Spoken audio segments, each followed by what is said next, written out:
Those people they will ask me may cost how much. This slab has cost us around budget yake ilikuja almost 350. Yeah, budget yake ilikuja almost 350, materials plus labor ilikuja almost for something. So yeah, but is a maisonette. So ukiangalia hapo kando kuna bricks house, lakini hiyo ni ya kitambo.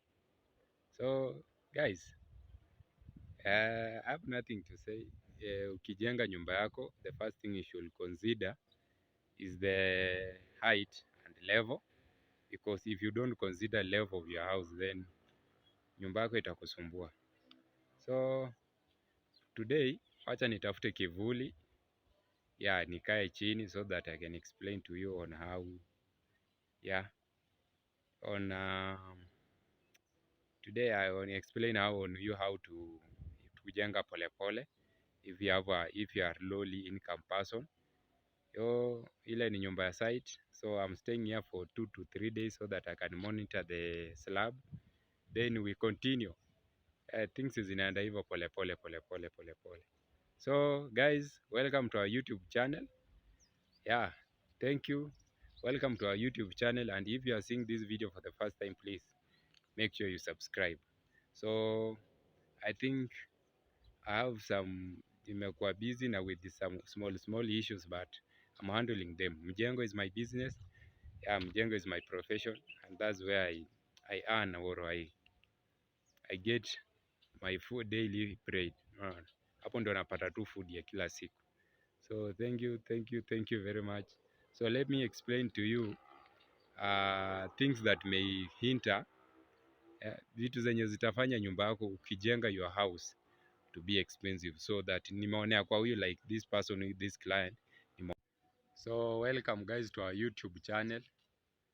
I hope you are fine. As earlier I told you, wakati I have been nimekuonyeshanga hii slab yenye tulikoroga. So the client bought our idea and he is doing that. So chenye amebakisha ni to raise the wall, but nyumba yake ni za maisonette, so he has to raise the wall, he has to look for material, because unaona amefunga mawai 10 mawai 15, so he has to look for the materials. So far things are moving on very well. Ukiona hizi ni kokoto, these ones are kokotos, yeah, yenye tulitumia kukoroga na ikabaki. So things are moving on very well and I'm fine. Yeah, for my subscribers, thank you very much for supporting me. And if you are here for the first time or the second time and you have not yet subscribed, please just take a second and switch that subscribe button. So leo nataka niongelee things that may make your house be an expensive one. So number one, things that will do your house to be an expensive, to kujenga ikuwe expensive. There are I think 5 major things. Hizo vitu ndio huwa zinafanya your house to be expensive. And if you usipokuwa mjanja, if you don't consider cutting the cost of those things, actually nyumba yako inaweza kushinda kujenga, itakwama mahali. Because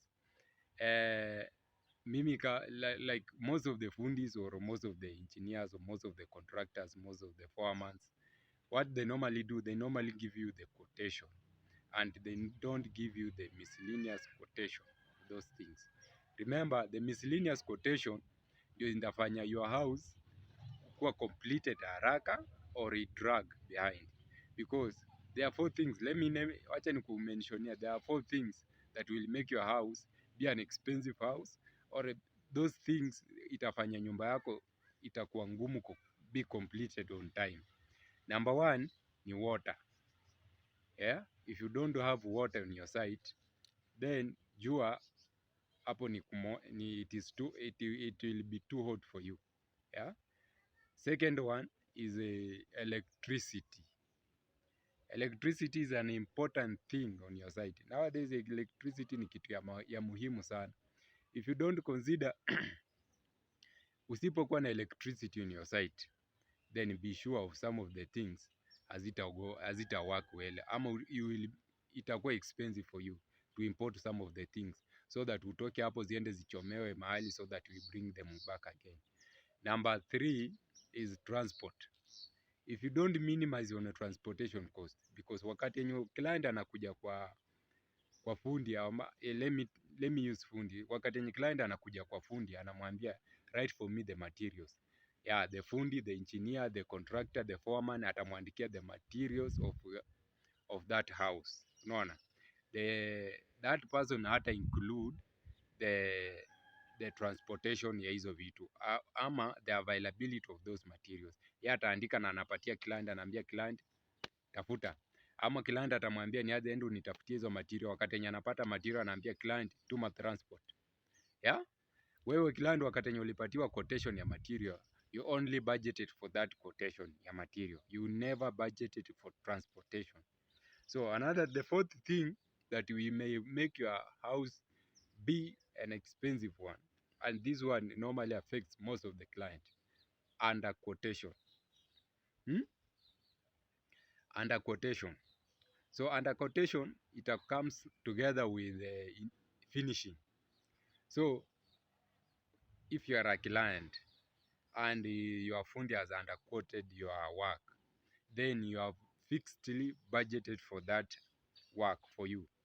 Then unajua hapo kutakuwa na shida because it will be underquoted.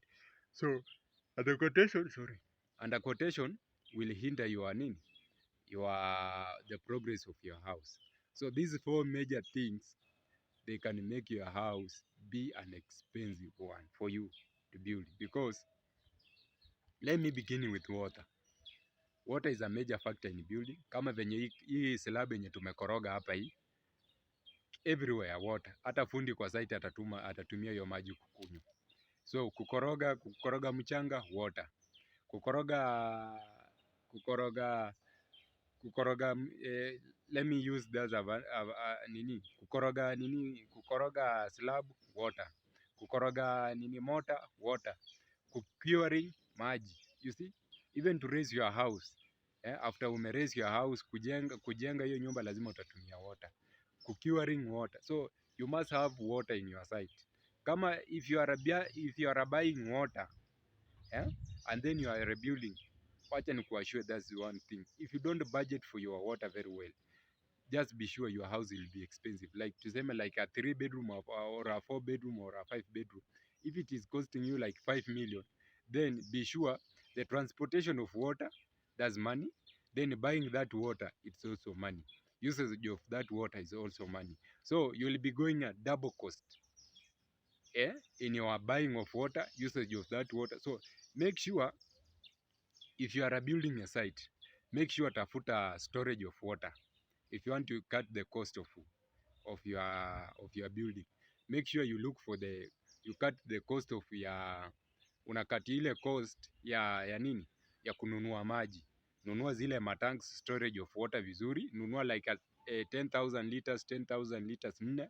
If you have 70,000 liters on your home water storage, then I can assure you kazi yako itaendelea vizuri. Lakini take it like this way.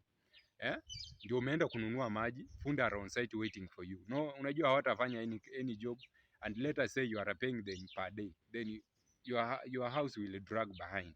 So if you are building a house, please make sure you consider water. Make sure you consider water. Availability of water in your site. It will mean that availability of water, it will mean that you'll reduce the cost of your what? You'll reduce the cost of your building, you know. So if your water is available in your site, then it means that you will reduce the cost of your building. So another thing it is electricity. If you don't have electricity and you are a building, then some of the building materials will be expensive for you. Let me give you an example like this way. You don't have electricity on your site and unachoma zile milango. Yes, you'll give somebody a contract and achome milango. So let us say that penye hizo milango zinachomewa na madirisha, it is 50 kilometers away from your home. So jamaa atachoma, and you will not know the type of chuma yenye jamaa atachomea. Jamaa atachukua hizi chuma za msituni hizi, the low quality metal, akuchomee mlango akuletee.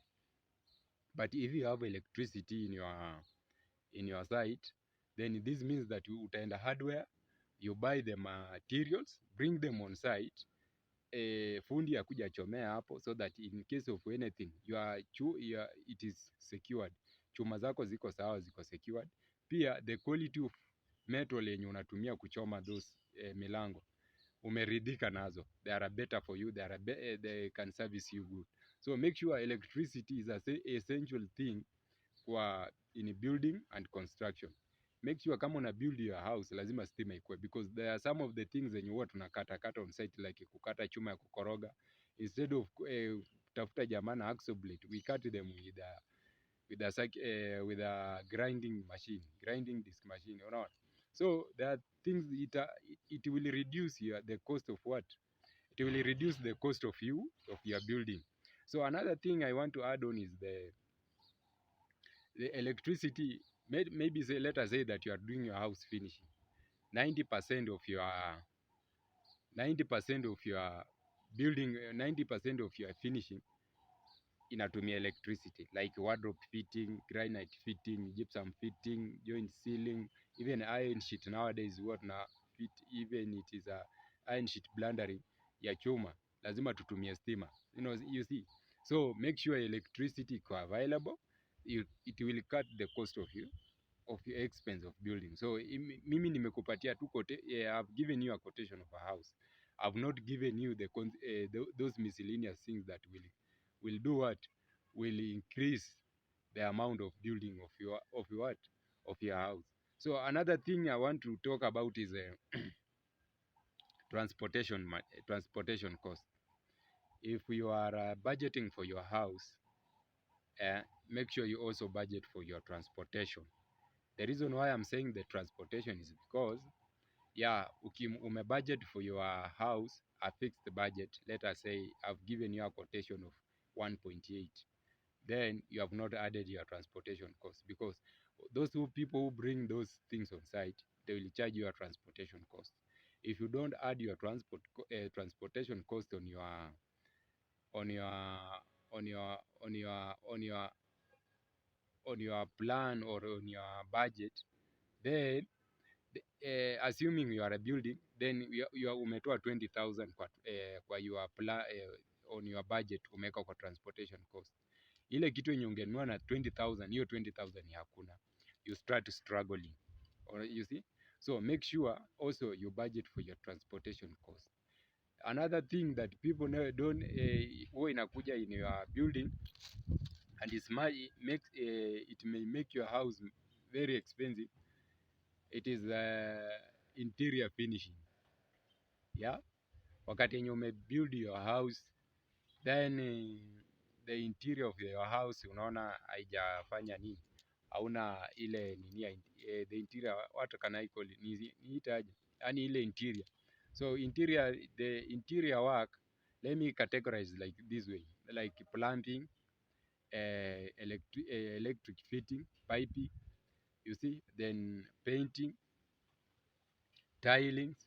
So wakati yenye una budget your house, make sure the engineer, the person who is doing that, includes those things, like for plumbing, for roofing, for electricity, door fittings, tiling, so that whenever you budget for your nini, you should also budget for that. Like take for this instance, for this circumstance, umebudget if you're building your house, unajua umeijenga tu, inafika time, then the person who gave you alikwambia nunua 350 bags of cement, bring 3,000 machine cut stones.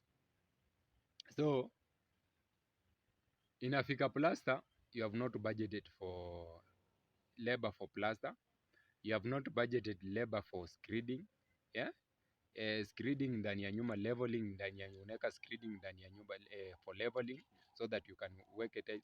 There's those minor jobs zenye huwa zinakujanga before the real finishing is done. Those things are more important.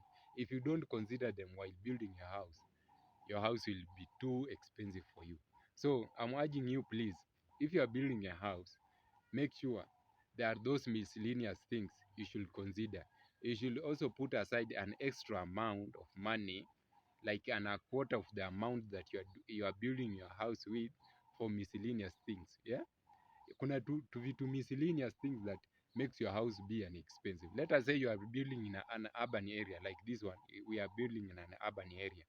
All of a sudden Kanjo amekuja. What do?